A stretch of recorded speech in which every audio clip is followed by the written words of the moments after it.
through our father and mother, I have three brothers, through our father and mother, they were taking us as young teenagers to what's called a spiritualist church, where there is a study of nature, a study of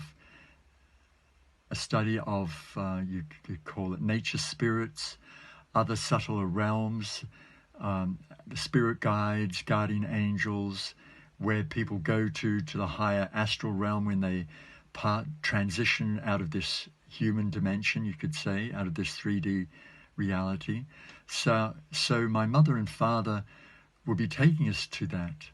And after my car accident, that's why I went back to that also, to be very dedicated to that study. Also, my father was a police officer, a officer in charge of a large criminal investigation branch in Australia, in Melbourne. So he had a natural sense of very strong authority. He grew up without a mother and father, grew up in a boys' home, so he suffered tremendously.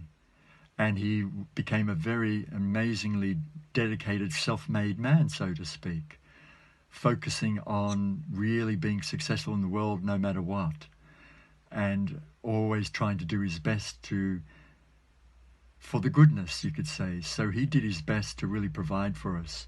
And the same for my mother. She grew up through tremendous hardship.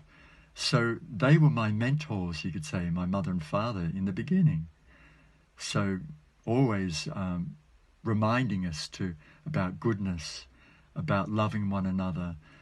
Dad always talking to us about always being total, living your life with intensity, always looking another person in the eyes, always giving yourself to them, so to speak, you know. But of course, they came from a broken background, tremendously wounded childhood, tremendous suffering. So that started to manifest at a certain point.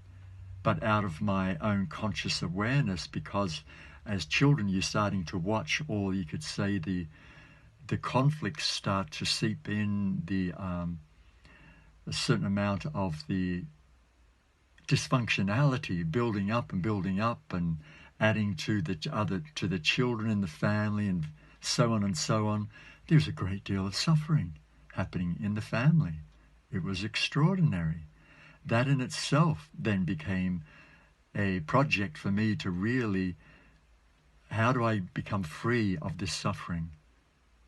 Even though I've grown up with these beautiful ethics of, you could say, spiritualism, I was also then immersed in tremendous family dysfunctionality that was escalating, and not by anybody's fault. It was just natural byproduct of unawareness, you could say. And now and the next project is how to become free of this suffering. And it was sometimes an intense psychic madhouse at home, crazy, with 4 boys and mother and father, you know. So spiritualism, going back into the spiritualist church at that point, was a safe haven for me. It was helping me from that car accident to actually bring that back into home, even though I couldn't make much of a change in the house itself. At least I could bring that quality of, you could say, like an oasis back into my bedroom. Yeah. And my bedroom was my oasis in the family home at that point, with a candle of a night time, doing my readings, doing a silent meditation.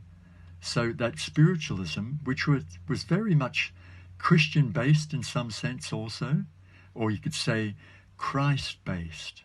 I would say more like Christ-based, because there was a great love for the Christ, but there was also an awareness of other great, you could say, spiritual teachers over thousands of years. There was a study of that. We weren't denying that in the spiritualist church.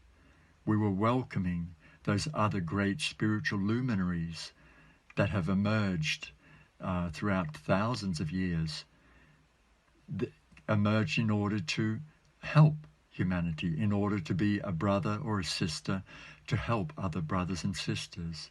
So I grew up with this awareness.